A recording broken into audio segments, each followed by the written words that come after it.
Typical Yogananda, isn't it? The bee of Christ consciousness. He's just got these great lines and metaphors. If you don't mind, our practice is for me to ask you, what would you like me to talk about today? What's on your mind? What's really important to you? Not what's on the ego mind, but what's important to you? What's dear to you? What would you like me to cover today? Surrender. Kindness. Diversity. Higher purpose. Forgiveness of love. Okay, one sec. What's the last one? Forgiveness of love. Staying centered. Travel. Hold on. Higher consciousness. Okay. Letting go of resentments. Okay, good. Hold on.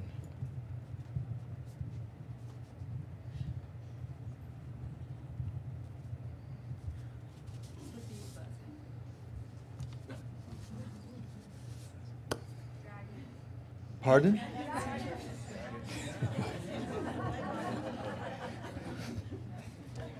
I'll be our guest musician today. Puff the magic dragon lives by the sea and frolicked in the autumn mist in a land called Honolulu. Okay. Absolute weirdos.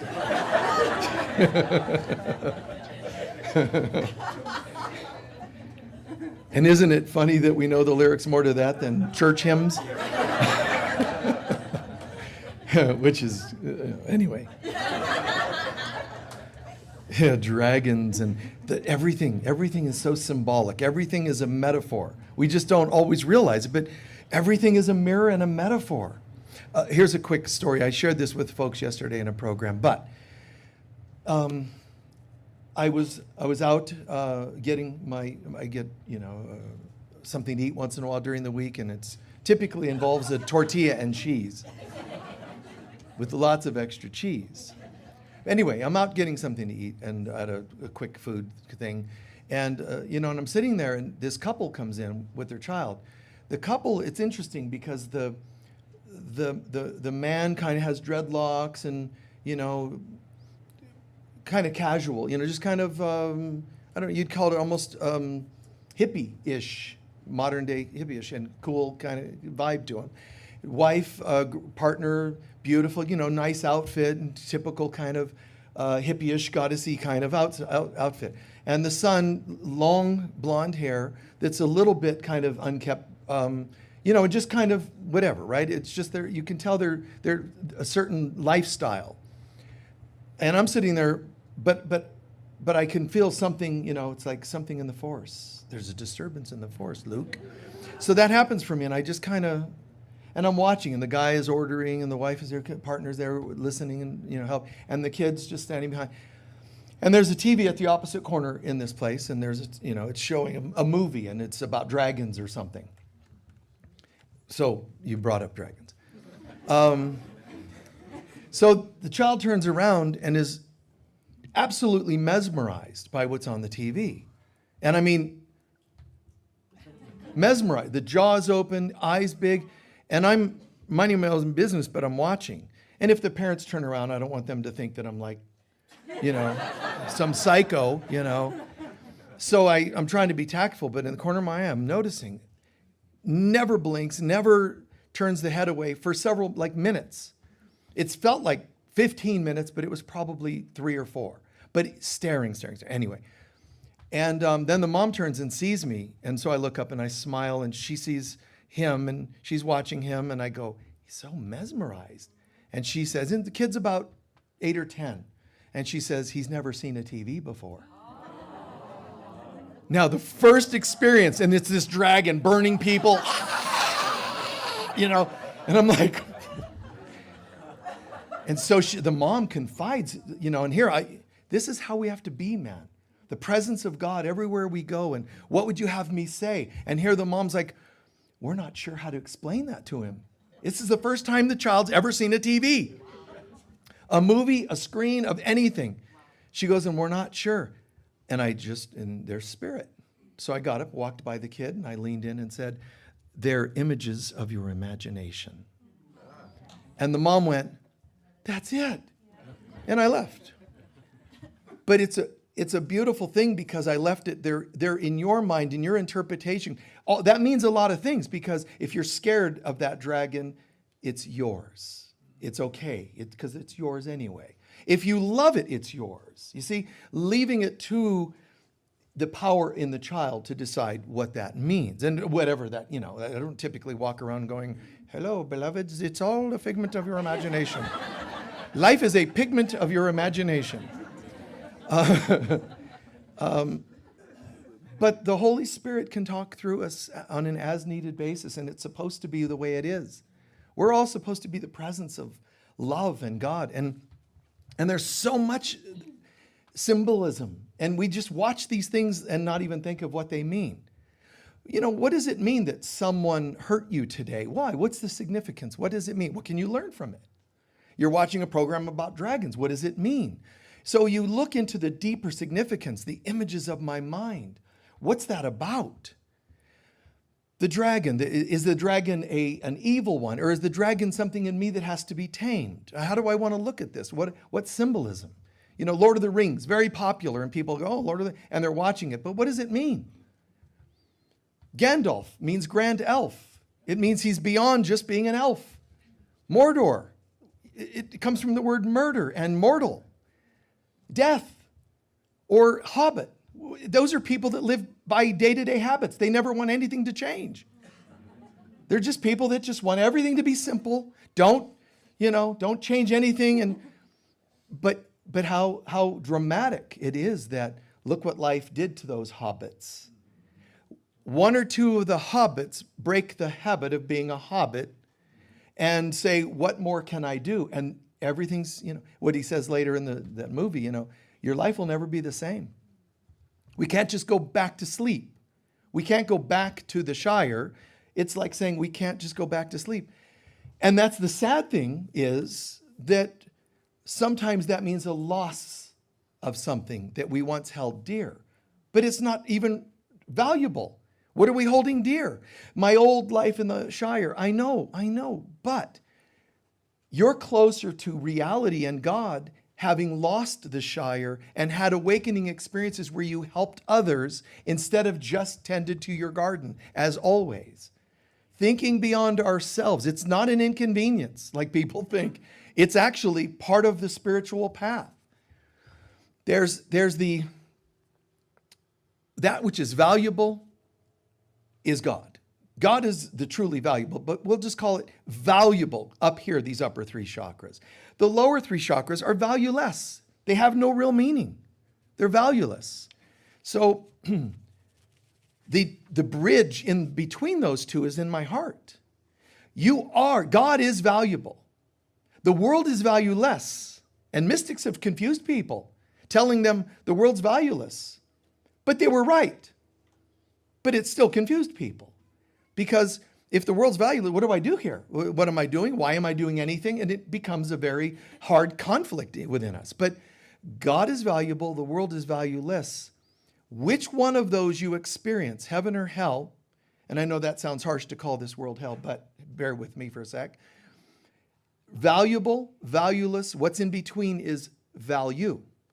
Do you have value? If you do not, the world will be a very challenging place, because you've already said, hi, I'm arriving and I have no value, and the world will say, and so it is. If I say, I don't know, because you don't know. The part of you that's on earth knows nothing. It's a great affirmation. I know that, empowered people don't like that one. They're like, oh, I know everything. No, you don't. You don't know anything. Oh, I do, because my life and my affirmations are, I know it all and I am God. You're completely delusional. And I know that's a tough blow to experience, but the humility turns you into knowing everything. Not the knowing everything. The I know nothing allows your cup to be emptied and filled by something beyond what you think you are. So I think I have value, but I really don't know. You know what does know? The only thing of true value, God. And it'll show you your value. But I want to affirm my own value. You being in control is what got us into this mess. Trying to be independently in control of your life was a mistake. But it's not a bad mistake. It's a nightmare we're having. Not because you're choosing between God, ego, and self. It's there is only God. So to imagine that anything else could be in control of your life is exhausting, because you're constantly making believe something that isn't so. The whole presence of God is waiting for us to choose it and restore our mind to divine consciousness. And we're like, no, I have differing opinions and have the right to have differing opinions. And all God can do is go, oh, really? Okay. Have at it. For another what? Billion years? How long do we want to keep this alive? And it's an interesting thing, because it's like a person can find a chunk of gold and look at how totally excited they get. But look what happens when they realize it's fool's gold. All the excitement crash instantly. Why? Because you found out what you thought was valuable was valueless. Every day, the reason you have to sleep at night is to rest from the crashes that took place for whatever number of things today took place that showed you they were valueless. Every day we're aware, we're bright, much brighter than we think, but not in the ways we think we might be bright.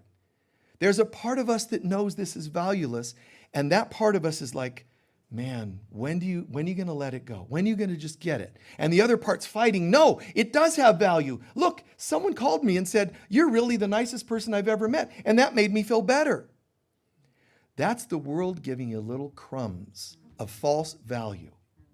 Now, how do we know it's false value? Because as soon as they don't give it to you, you become enraged or heartbroken, which means you were hooked by a lie. Sometimes intentional lie, sometimes accidental. But this world, it doesn't even exist. It's a hologram. So it can't actually be valuable. So the mystics, when they say it's valueless, people get confused. But let me just explain.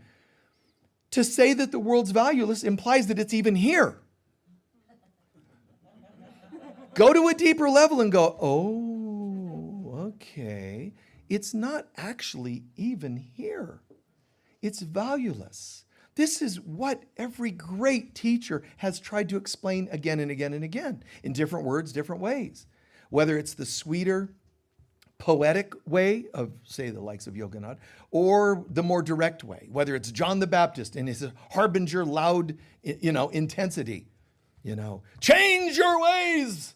The path to hell is wide, everybody, and just boom, boom, boom, boom. And people are like, baptize me just to shut you up, because, this is horrible, man. You're a bit harsh, dude. and that's okay. That's, because some people heard it that way and they couldn't hear it poetically. Why? Because what you experience is yourself.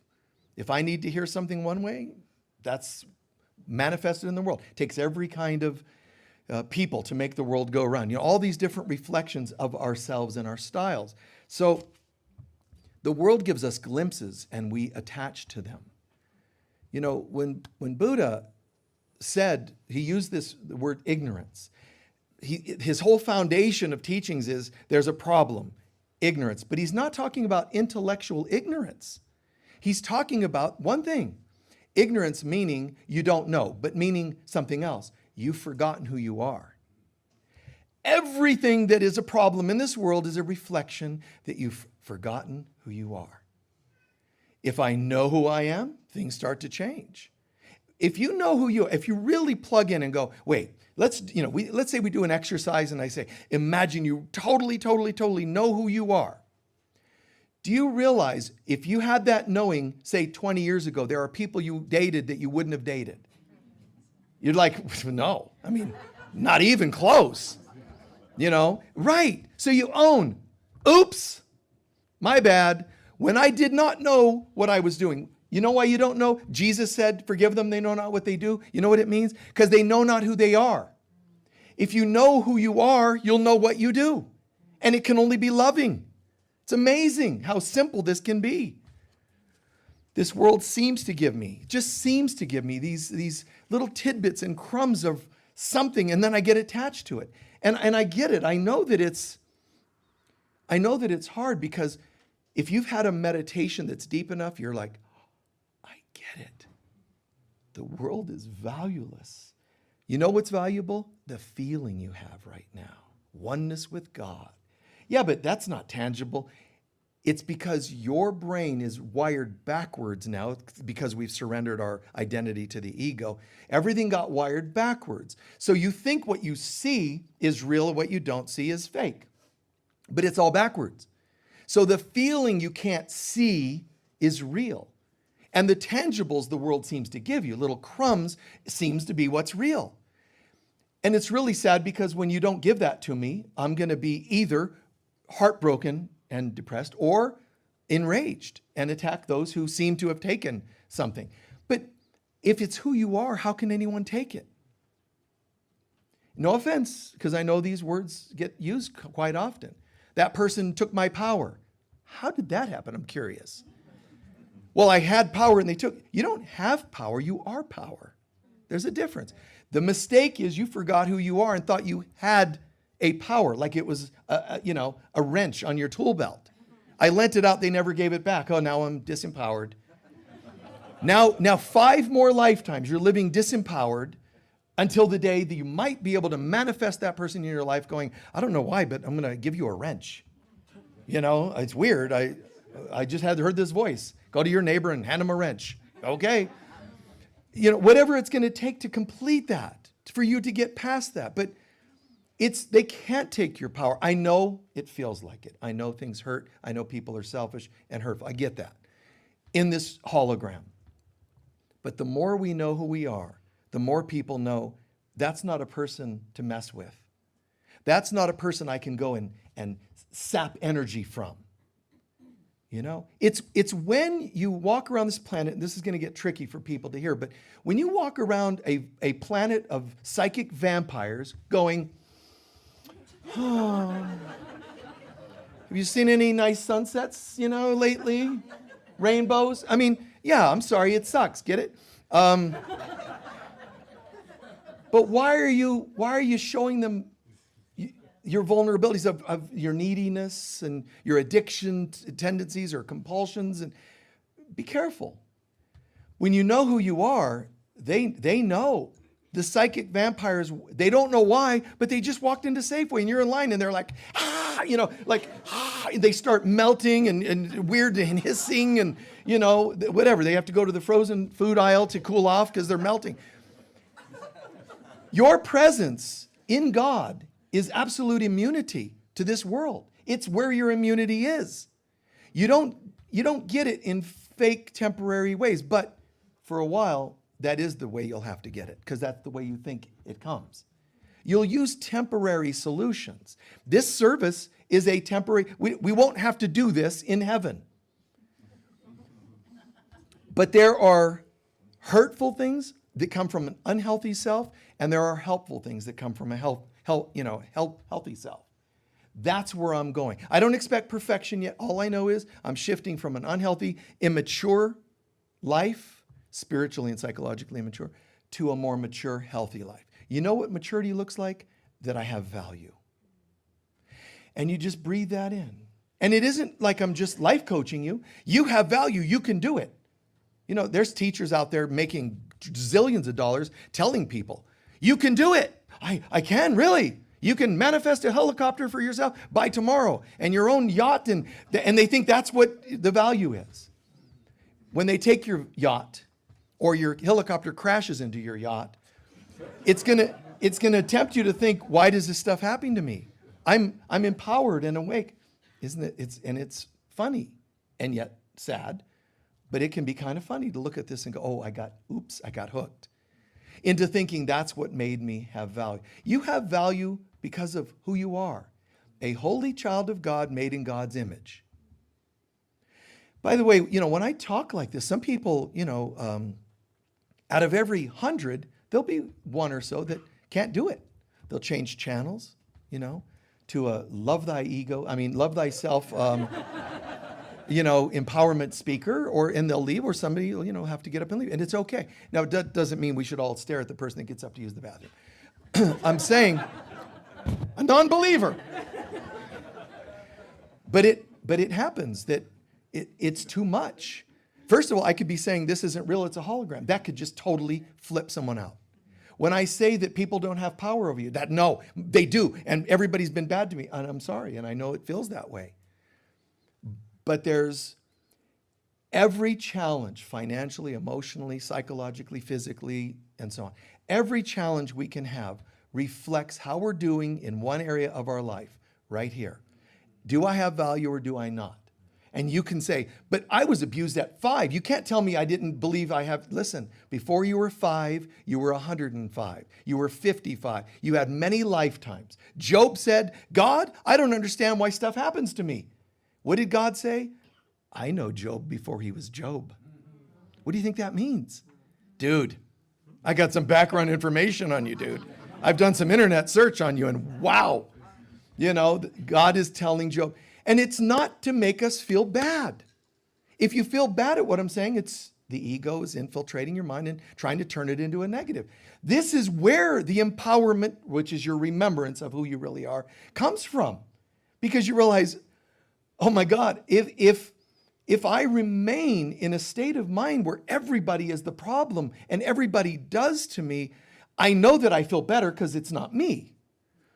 But if it's not me, it can never change until they're in the mood to treat me better. Now I'm hooked again. Try something else. Try something totally unique and new, which is, what if all these are lessons about how I'm doing right here in my own beliefs of who I am?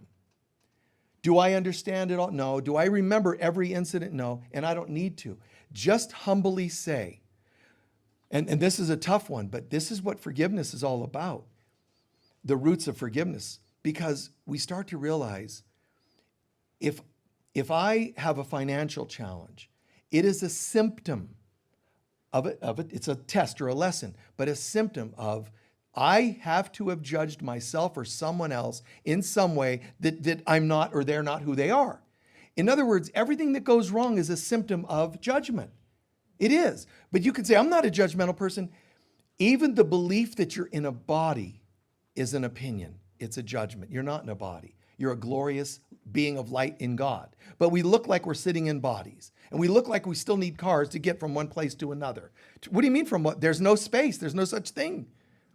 Like, the likes of Einstein, Carl Jung have taught, life's an illusion, but albeit a tenacious one. Yes, it is. That's a really brilliant way of saying it. It's an illusion, but it just feels so real. I've repeated it before, but Yogananda, a dreamt head bumped against a dreamt rock brings dreamt pain. In the dream, you can't not believe that if your foot's in a bear trap, that it hurts. Even in a dream, you believe what's happening. This is actually a waking dream, a daytime dream. It's a hologram.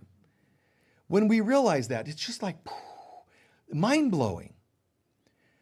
But there are so many forces that have entrenched into this, ingrained itself into this, invested into this, that this is the way gravity's real. You can't fly.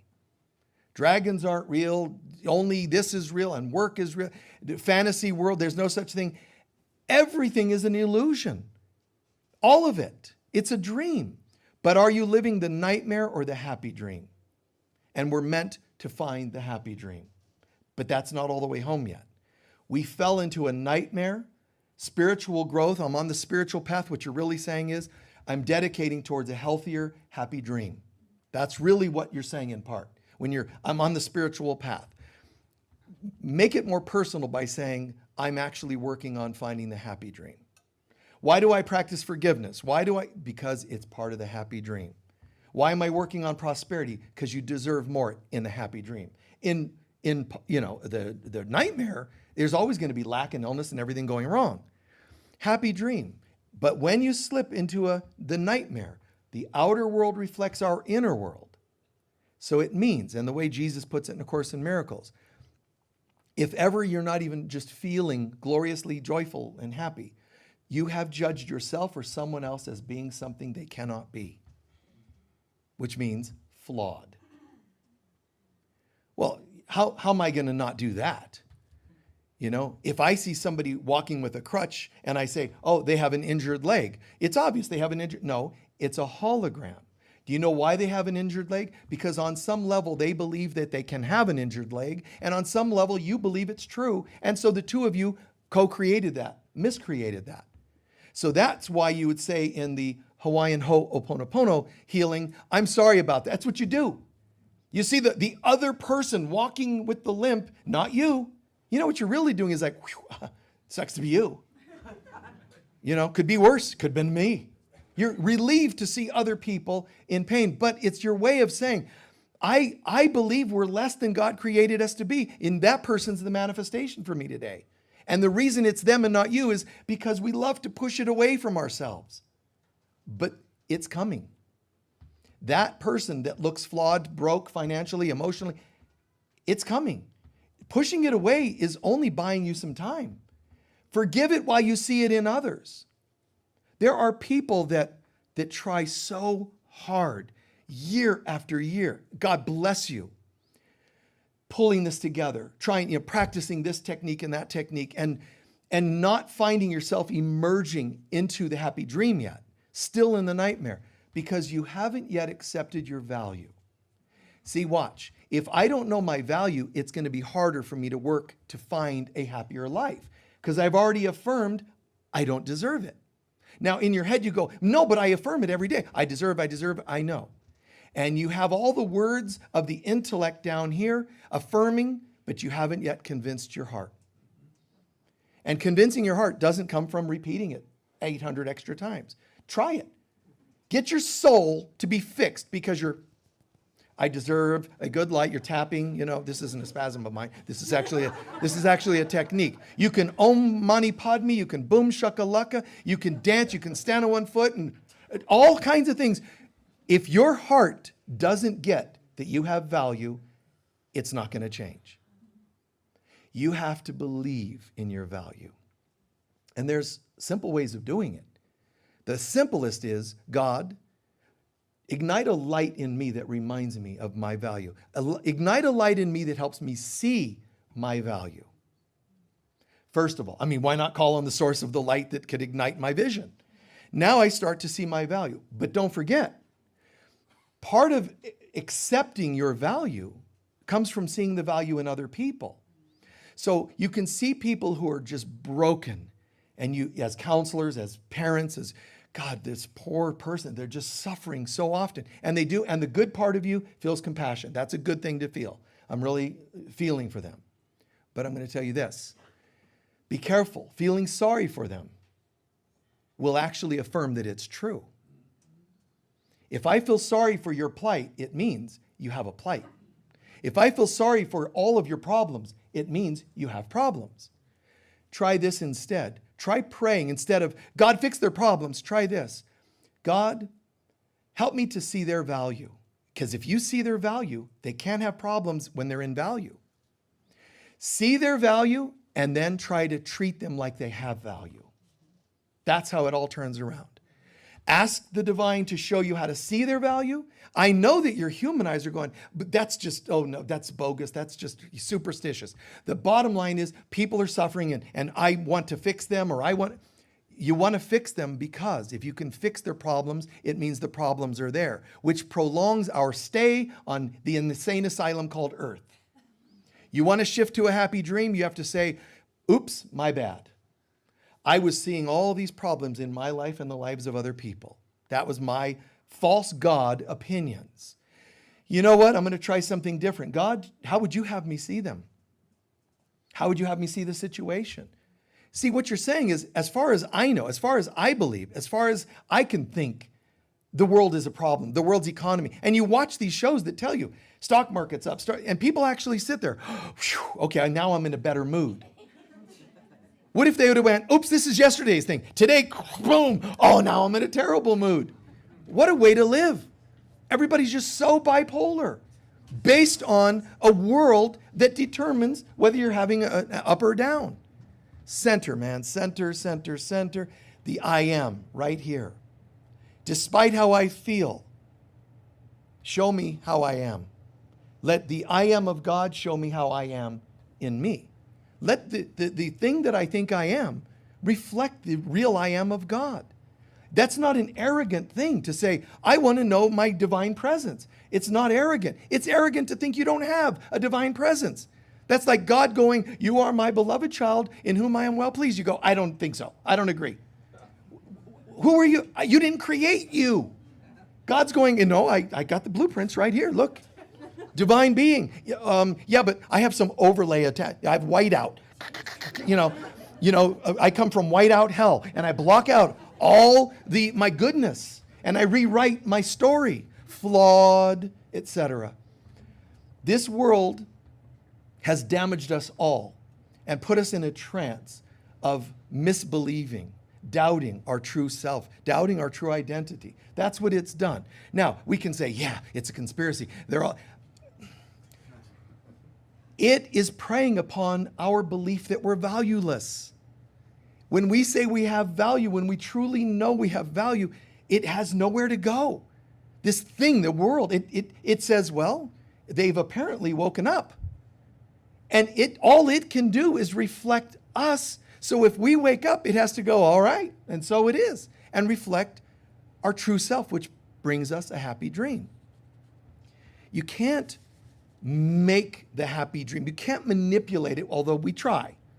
We try to make ourselves get a raise at work and go, I am a better person because I manifested a raise. And you go to your group and you say, listen, I have a miracle. I got a raise at work. And everybody starts thinking it's getting more is what establishes that thing. And one day you think it's all because one day I'm going to retire. To retire means you're tired. Retirement means I have a tired mind. You're exhausted. I'm going to retire. You should. You look terrible. Because you have a tired mind. So what are you going to do when you retire? There's a kind of a story you may have heard before, but I'm just paraphrasing it majorly. But an American goes down to some South American place and he visits some coastal area, some coastal town, and he loves the people. They live simply. They eat simply. They fish every afternoon. It's just really kind of fun and all that. And he realizes this place is, you know what this place needs? A hotel, a big resort. We could bring in all kinds of people. We could make a ton of money. No, we don't want to sell the property. No, listen.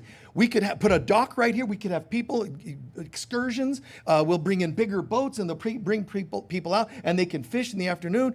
And you have to listen. We can make you wealthy. You people are broke. You eat this simple foods and you just have nothing to do and you fish. So we could change all of that. And then the village person says, so what would we do if all that happened? You could retire. Then what would I do? Fish. But I'm already fishing. I need do nothing. Now that doesn't mean literally do nothing. It's just the idea that, wow, what are you going to do when you retire? I don't mean to bum you out, but what are you going to do when you retire? Well, you know what? I'm going to travel the world. Why don't you do it now? Well, I don't, when I retire, I'll have the time and the money. I can't take off work. I understand. And I say honor that, respect that. But why don't you just start with a trip to Flagstaff, Start or something better. I'm kidding. Whatever it is, it's so nice. Enjoy. What are you going to do? Be of service. I'd love to be of service. When you retire, they asked Edgar Cayce, hey, listen, I know, Casey's saying, be more generous. And they're saying, well, I will be more. As soon as I make more money, tell me how to make money, and then I'll be more generous. And Cayce said, if you're not generous now, you won't be then. Same mindset, because it's the same person. I can't imagine retiring and saying, thank God, now I can stop being helpful. That doesn't make any sense to me. So what are you going to do when you retire? Are you only going to go into, some form of rehab from life? I got to retire because, man, I got a lot of years of hell to just clear. Start clearing it now. And I'm not saying if you're retired already, do it now. You can't retire from who you are. You can only retire from what you do. Well, I don't have a doing. This is who I am. And so what am I going to retire from? This is who I am. If for some reason the world changed to such a degree that the center was gone, you folks were gone, and I became a Walmart employee, I would be the same guy. I would still be, how can I help you today? I mean, this is me. Whether I'm working at Walmart or the center, this is just my style. When I was a kid and they say, what do you want to do? I can't think of any careers. Do you know of any that just say being nice? You know, no, we don't have any jobs like that. But you know, in my fundamental little mind, I'm like, and I've said this before, but I thought, I want to be a concierge at a hotel. Why? Because I like people. I want to say hi. How can I help you? Let me help you find a room. And let me tell you where you should go to sightsee or whatever. That's being helpful. So a kid was saying a concierge. It's the same as what I do now. Just the form is different. And I would have loved doing it. I said a florist. Oh, color, scent, can't go wrong. You know, I want to give people, you know, lift their day somehow, you know, color and that's me. That's my style. But what's yours? What's your thing? What are you the god or goddess of? And if you can't think of something, very sad. But the good news is the sky's the limit. Who are you? And whoever you are is also going to lead us into what would you like to be? What I'm going to do comes from who I am. So who are you? And you can say, well, I don't know. It's okay to not know. But be excited at the idea that you will find out if that's what you want to do. You have to really be prepared for that. I'm not just talking about career. I'm talking about your vibe. You know, I'm like, if I'm a god or goddess, I'm a goddess of life. I love animals. And then why aren't you volunteering at an animal shelter? Well, that involves work. Oh, so I have a different goddess name for you. You know, I won't say it out loud, but lazy butt or whatever, you know. Come out. You know, what are you the god of? I'm the god of world peace. Excellent. Then let's move in that direction. How are you bringing about the presence of world peace? Well, I'm going to go picket and protest. That's not very peaceful for most of us. Some people can do it and be peaceful, but most of us, no. How are you being the presence? You got to go here first, because that world's going to reflect this world. I want to make world peace, so I'm going to tell all the politicians how much I hate them. That'll help, right? No. How are you being that presence? How are you showing us that there's something about that person that's just wow? And don't follow theirs, follow yours. You know, you've all seen people like that you just go, that person's the consummate, artist, you know, the god or goddess of, and owns something. And this isn't just a motivational thing I'm saying. I'm telling you, Jesus himself said, you are all gods and goddesses. My question is, since he said it, we'll just assume it's true. I'm saying, of what? Before you become a complete god, goddess, one with God, totally back to the image, remembrance of God, you'll start with becoming the god or goddess of something. First, there's the mortal, Mordor, murder, you know, mortality, death. That's a terrible way to live. But I'm living in that. Are you living in the hobbit habit life? Or the nun habit life, for that matter? What are you wearing? What is your thing that your identity that you're carrying? What are you about? And when they say, to thine own self be true, that's the self you're supposed to be true to. The one you first have to establish what it is. If you just go, I don't know, the universe says, and so it is.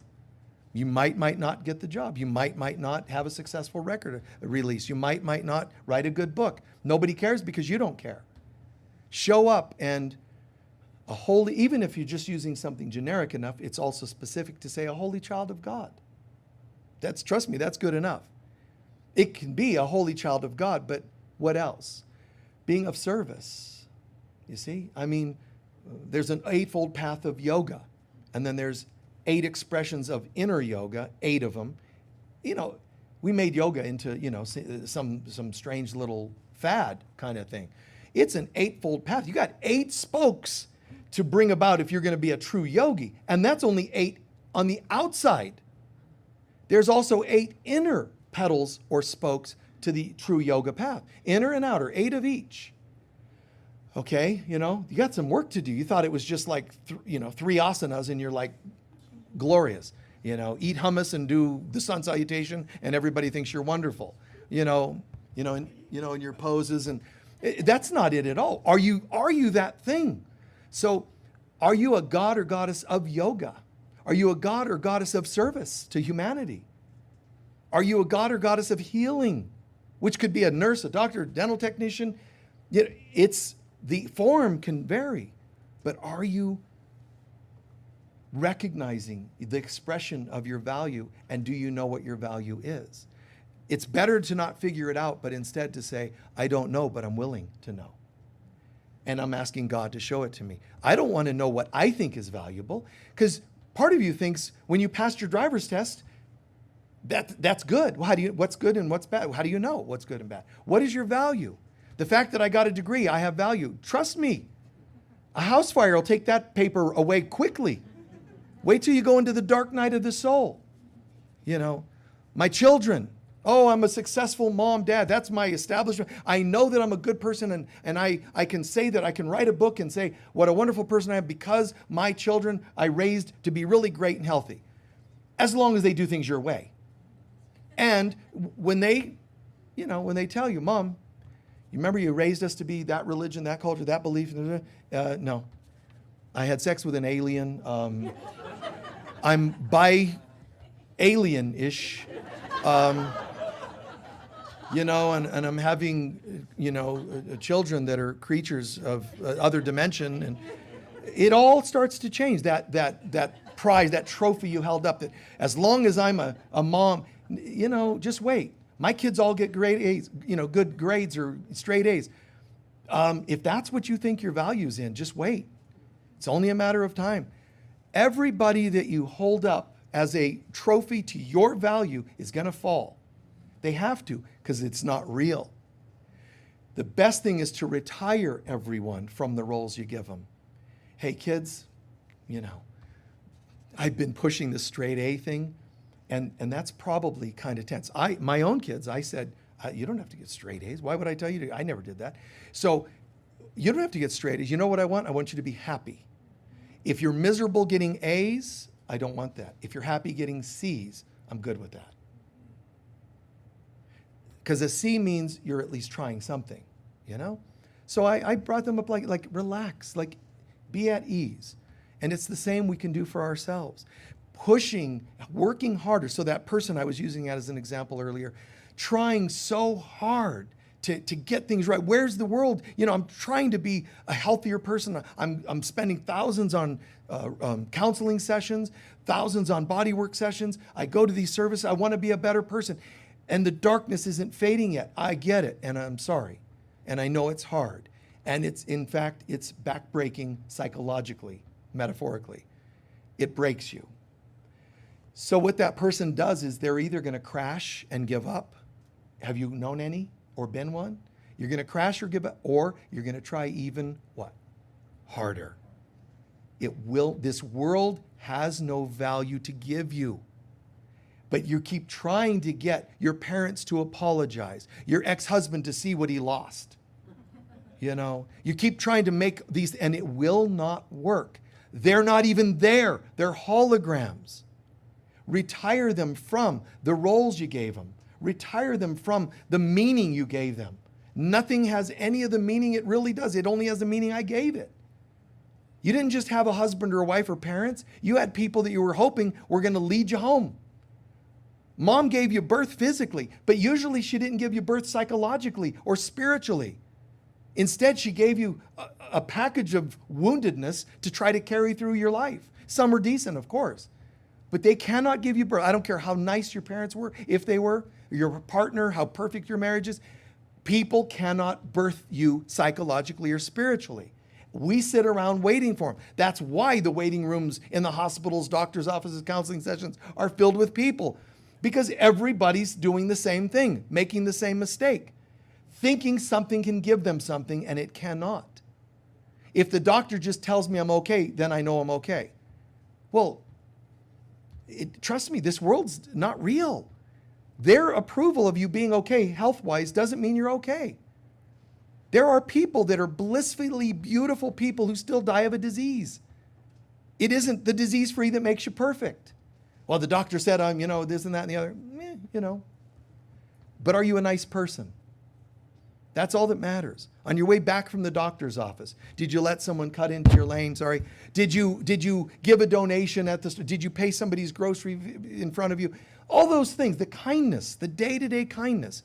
You want to make a difference? You want to feel more valuable? Edgar Cayce said this too, and it's brilliant. And that is one of the best cures for depression is being of service. You know why? Because if you're being helpful, it's hard to be bummed about it. When you see somebody go, you've changed my life, even if it's a dog, you've changed my life, Now, if that's an animal or a person, man, you've changed my life. It's hard to go, oh, I'm sorry to see that. The cure for depression can greatly be, and I'm not saying there's other issues, I know, chemistry, blah, blah, blah, but patterns and all that. But one of the main cures, being of service. Showing people, see, I'm depressed because I don't know my value. That's a huge part of it. If I help other people, I know my value. I can see that I had an effect. So I do have a purpose. Now, a greater I am starts to come through. I am helpful. I am seeing a difference. Rather than, please tell me that I have value. All you're doing is finding people out there that are going, no. Or, okay. And what they're doing is, I got agendas. I'm going to make you feel value, but I want something back. Like the drug dealer that says, this is free. And I'll even make it free next time if I have to, until you're hooked. Then I don't have to give you anything because you're going to want it so badly. I'll be your God. You'll be praying to me. Great singer Chuck Negron from Three Dog Night told a story. He was such a full-blown addict, man. He was saying, and he said, when I realized I was an addict? There were all kinds of moments that he had opportunities. One of them was he had all his teeth pulled out, sold so he could have money to buy some more drugs. Yeah, so since then, of course, he's had to have work done. But he had all his teeth pulled out to pay for drugs. That was a good sign. I think that was probably a symptom. But that wasn't the one that got him. For some reason, he was in the alleys and sleeping on the streets. This is that guy that people, oh my God, he's so cute. And all the voice is intensely great. And he's sleeping on the streets of LA. And he called his dealer. Once he had enough coins to put in the old slots, he called his dealer and he was making a deal. A drive-by shooting. Bullets are whizzing over his head. And he said, when I realized I never let go of the phone, I ducked. But he said that was a metaphor that I couldn't ignore. That even my life, it's like, no, I'm going to keep this, my lifeline to drugs. He realized even in a point of danger, my hand couldn't let go of that phone. That's his wake up. Yours could be something else. We don't all have to learn by being homeless in the streets of LA or whatever and drive-by shootings. You don't have to. You can just go, yeah, this makes sense. I think I'll just choose the easy way. You can just choose love by choosing love. You don't have to go through hell to get to heaven. I've never agreed with that line in that song, nor any philosopher. Well, we all have to go through hell to get, no, you don't. You can just choose heaven. God, what kind of tour guide would you be? What kind of travel agent would you be? I would like to go and spend a week, Tahiti in the. Oh, okay, cool. But we first have to send you to the slums of several countries so that you appreciate Tahiti. Only a person with low self-worth would say, okay, I probably need to do that. That's not a commonsensical thing. But guess what? That's the travel guide's speech when you come to Earth. You don't deserve. But if you keep working hard enough, you might scratch up a little something of value. And when you have that, hold it, because it'll mean, look, I have value. And then the wind will blow. Oh my God, I lost my value. A breeze took away your value. Really? A holy child of God who created the entire universe, and a breeze took away your value. Or a cute person. Whatever you sell your soul for. But you didn't make your soul, so you can't sell it. You are the power, so you can't lose your power. None of these things have any. You asked words like surrender. Man, that's what it's about. Surrendering to God. Show me. Words like kindness, that's the key. Kindness isn't the full answer. Kindness is a symptom of me being plugged in to who I am. It's an expression. So I'm not just saying, let's do a talk purely on kindness. I'm saying, let's do a talk on knowing our value. When you know who you are, you're going to be kind. Because that's what you are. You are the love of God. And it's going to be naturally kind. If you don't know that you're fully loved and you're fully made in the image of God, you might have to start with little acts of kindness, random acts of kindness. But I'm telling you, that's not the end game. The acts of kindness bring you to, why are you being kind? Well, I hadn't thought about it. I just heard this talk and it said, you should be kind, so I'm trying to be nicer. That's going to lead to something more, and that is my random acts of kindness, I start to realize, are because that's who I really am. That's what I feel like inside. And then, why am I acting kind to you? Because you have value. You see what I'm saying? Underneath the actions is something greater, something deeper. That's your purpose. And one of you used that word too. That's the purpose, centeredness in who you are. But I don't always know who I am. Ask God. It can never forget. You can, but God can never forget who you are. You are my beloved child in whom I am well pleased. Today, I don't feel like that. The next day, I do. Congratulations on the day you get it. And I'm sorry to hear the days you don't, but it doesn't change who you are. So rest. Recuperate. Cry on those moments of today, I'm not feeling the value. So many things went wonky today that I'm not feeling the value. Cry. Scream into a pillow, talk to your sponsor, talk to your therapist, do what you need to do to keep the head above water, and then wait with excitement, anticipation that this too shall pass. This is just a test. Do you know why it's happening today? Because there's still residual stuff that says you're valueless. Make it through this test and you won't have to sink as far tomorrow or next week or next month or next year. Make it through these tests, higher you go. And the higher you go. And when you think, I'm doing all this work and it's sometimes darker tests, absolutely. What do you think the ego goes, well, now that you're on the path, I think I'll just retire. I might as well give it up. No, the more you're waking up, the more it says, oh man, I'm coming for you. And the Christians will call it, the devil. The devil's trying to get me because, just different wording. The ego, the devil, call it what you want. All I know is whatever's attacking you isn't real and has no real power over you. Any name given to it. Saturn return. Why did Saturn return? Because Saturn's going, hi, remember me? I'm bringing lessons that you didn't quite pass the last time. When karma shows up, hi. You open the door and, hi, how can I help you? Hi, I'm your karma, and I'm coming to visit. You're going to want to slam the door. You're going to want to fear it. You're going to want to spritz it with holy water. Karma, go away. Karma, be gone. The karma is going, you don't understand. I'm you. I'm just parts of you that haven't gotten it yet. And if you get it, you retire me. And then I can be released back into the spirit of God, love. Right now, I'm just playing a role. Whether I'm selling you insurance, whether I'm selling you a travel package, whether I'm selling you karma. I'm here to sell you something because you drew me to you today. And you learn to say, oh, I'm sorry.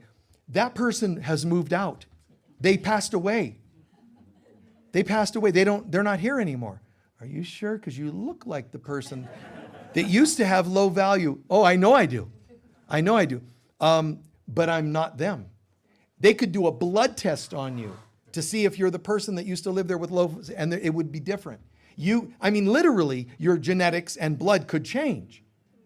But how interesting when you realize, wow, I can change that dramatically. The old me dies and a new one is born. And when karma comes knocking, it can't find you. There's an old Jewish custom, which I'll paraphrase, is name changing, which is there was an old superstition that if you change your name, the spirit of darkness or karma can't find you when it comes around. So people used to change their names in ancient times. But God's going, oh, you people. It isn't the name, it's the identity you have to change. You don't go, now I'm not Sally anymore. Nope. I know Sally used to be, there's written on all the bathroom walls for a good time, call Sally. That's not me, when you're still kind of, showing the leg. And look, the old you is going to leak through. Changing your name isn't the thing. You change yourself. How much do you want to change? That's each person's free will. I want to change just enough to make my ex jealous. That's not the right reason. I want to show my parents a thing or two. Not the right reasons. Do you want to change because of the complete truth? This is a lie. This is the complete truth. I might as well just surrender to the complete truth because I love the idea. This is who I really am. And in closing, people will sometimes buck that. And, that's not you. You owe us. You karma. And, but you're still part of this family. You can't change that much. Just get behind me, Satan. Just like Moses, part the sea and walk through. Don't let this stuff deter you. It has no power to do other than the power we give it. Right? Agreed? Please take a few centering breaths.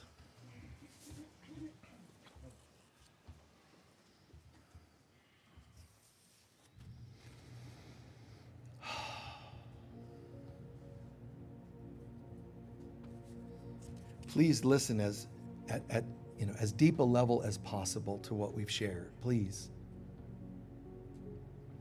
I know the head and the ego can take you all kinds of places, crash you, make you manic, doubt, get triggered, but just stop. If you must, just release anything that didn't make sense, didn't feel right, release it. And let's go what did make sense, what did feel true. Even if I have doubts, what if I really am a holy child of God? What if even the most disgusting behaviors of someone is they know not what they do? And they know not what they do because they know not who they are. And if they don't know who they are, how can that ever be changed if someone doesn't pitch in and try to see what they can't see? I'm here to be truly helpful. I am here, Father, Mother, God.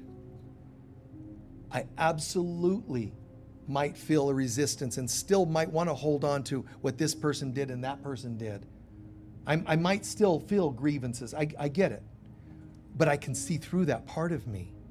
That's not my divine self.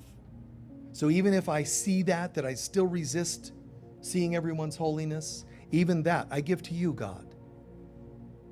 If I truly want to know who I am, truly want to experience the greatest life, health, vitality, prosperity, good friendships, love, compassion, then I have to be willing to see it in others. And I own that I have failed to see that in myself sometimes and in others sometimes. Show me who would be the best, most pivotal example for me to change this pattern of mine. Divine Mother, Holy Spirit of God, enter my heart and my mind. Show me the images of a couple of people by your selection, my Lord.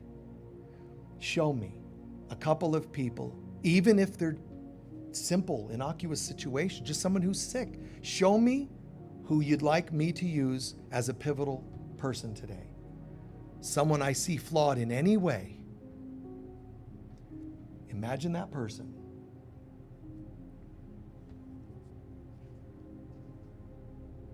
My brother, sister in God.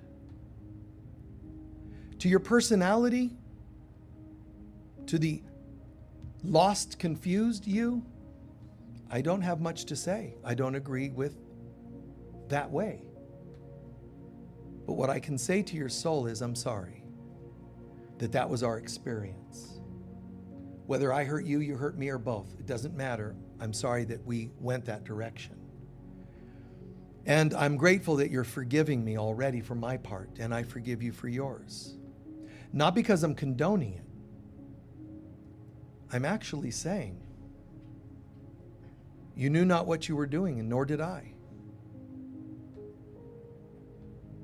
I'm forgiving because none of this ever had real power over me. And the truth is, no matter who hurt you, ever, in the slightest or grandest way, whoever ever hurt you in any way, they could only have done so if they were not aware of who they were. No one can be in their divinity and cause you harm. Neglect of any kind. They could only do so when they're in the pain of not knowing who they are. If that's true, then what's the solution? Punishing them, karma, hell, or let me see in them what they did not see in themselves. Brother, sister, again, I can still get triggered by what we experienced and what happened. But what I do know now is that if I release you to who you are, you could never have done that to me or anyone else. So the solution is here. I love you, the real you. And I give you to God. Father, Mother, God, this is one of my brothers, sisters. They were straying. They were lost. And they're found not because of some miracle from the heavens, but the miracle from the heavens through me. I'm choosing and asking you, ignite a light in me to help me see them the way you see them. Not the way I wish they were. That's still an agenda. The way you would see them. I have no opinions, no judgments. Be free, brothers, sisters, be free. Be free of all masks and identities. And I give thanks that this is real, this is happening. And wherever those people are in this world, I'm promising you, and they could be in the afterlife, somewhere they're feeling the effects of this. Somehow, some way, they can feel what you're doing for them. This isn't something they might be a little grateful for. Their soul has immeasurable gratitude that someone released them from the hell they were living.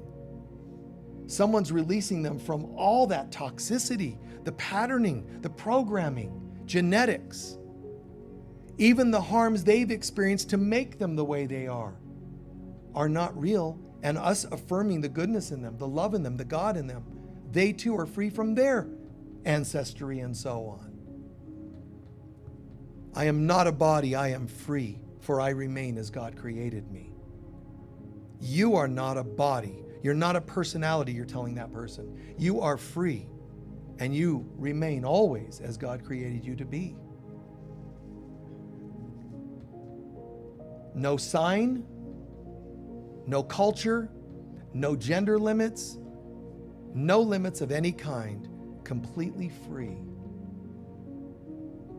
And I give humble yet abundant thanks that all of this is real and that the Divine Mother brought into consciousness the things I most need to work on. Somehow it's perfect, and it's going to most effectively, efficiently release me to greater good. And for that, I give thanks. And so it is.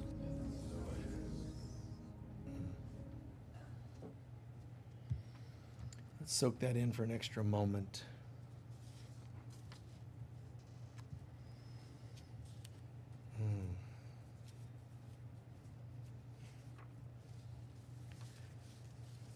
Kind of funny. I'm aware of the things you ask about, and I check in every so often out of respect to make sure I'm steering all, blending all this together. But I just noticed one of you had asked the word travel, and I ended up weaving that into it, and I didn't realize the word was there. So, but it all gets woven in. How are you feeling? I noticed there's a lot of, deep processing going on around that. Can anyone share what they learned or heard or felt or experienced that could be helpful to you or people in your life? Yes. Service directs you Service directs us to our true self. Absolutely. Did you notice he didn't say, I like that Michael said? Do you understand why I ask you to word it that way? He said it as though it's a truth, because it is. So if he's at the supermarket later, if he's on the phone with somebody, he can repeat that because he believes that. That's his, not Michael's. We just happen to share and agree on that. But own the statements. Own these things when you hear them. Anyone else? Yes. When you're really present to your value, When we're present to our value, the world is peaceful. the world is peaceful. You're in a place of grace. The more we own and accept our value, the more the world reflects grace to us. Yes. Thank you. Yes.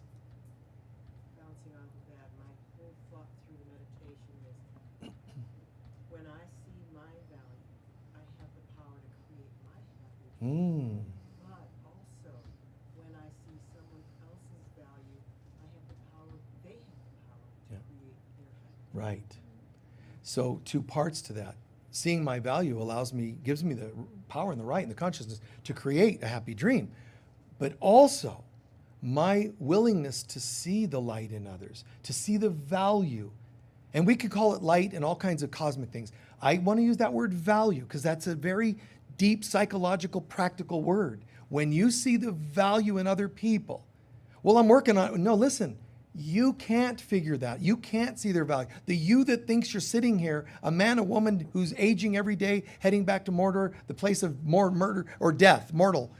That's not the you. The divine you. Bring it through. Ask God to ignite the ability for you to see differently, for you to see the value of others. But I didn't end it with just cosmically, philosophically. Ask to see. I said treat them like they have value.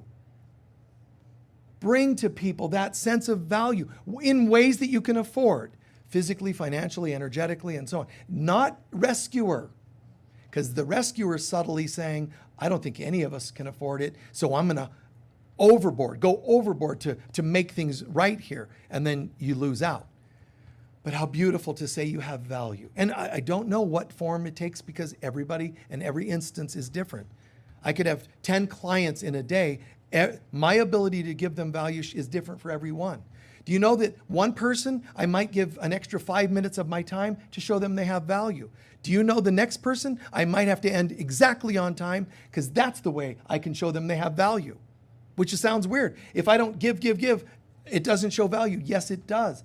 Boundaries are a healthy way of saying we all have so much value. I'm teaching you how to say no. Well, can I just ask you 15 more questions? Actually, our time's up and somebody else is waiting. And you know what? That means I value the next person too. Oh, well then you don't really care about me as a client. I thought you'd give in and give me more time. And what you're saying is, and they don't matter, which is why you're messed up in the first place. Ooh. Snap. Better duck next time one of those is coming through. Anyone else? Yes. Our happiness comes from when we retire everybody from our ego.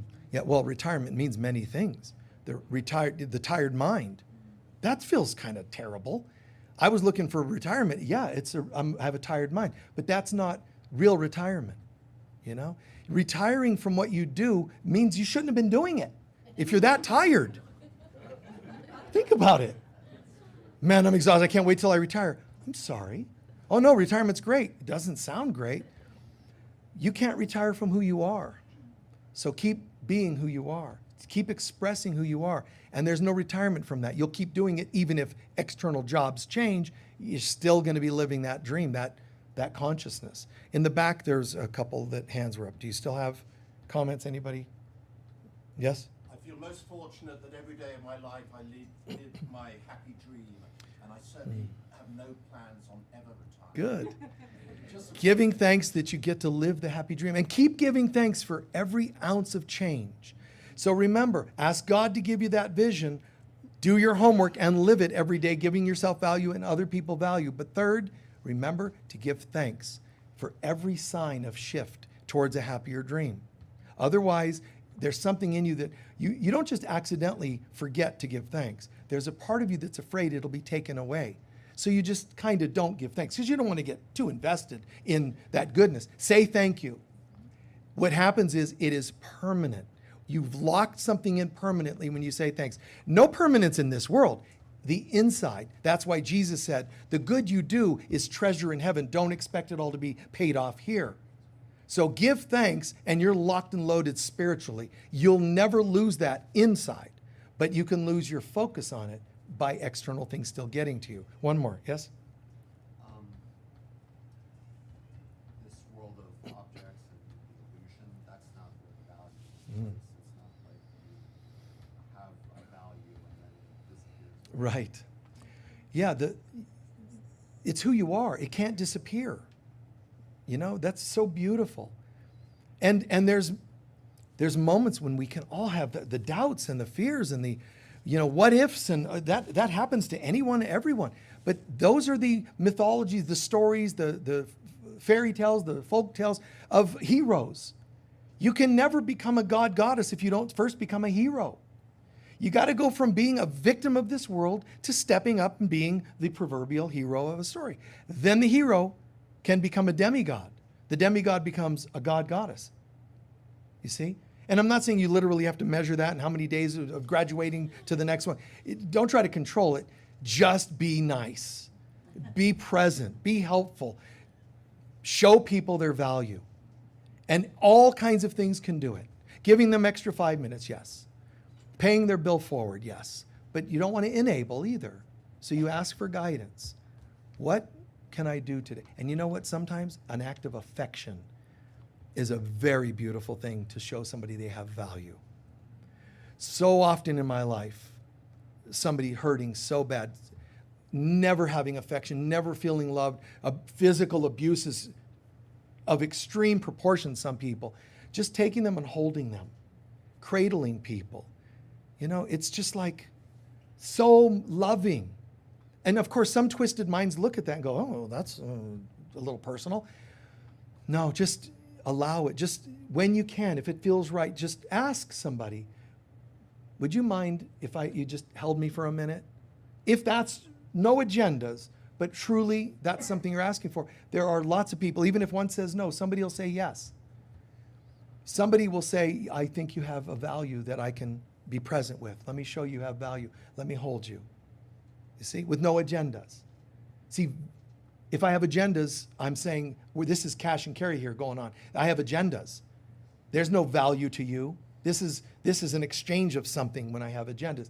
So beautiful to say, and I need nothing. I'm just reflecting you do have value. That's so cool. So cool. A child that has value, giving something to someone that they value, show people they have value. Ask God, how would you have me see this or do this today?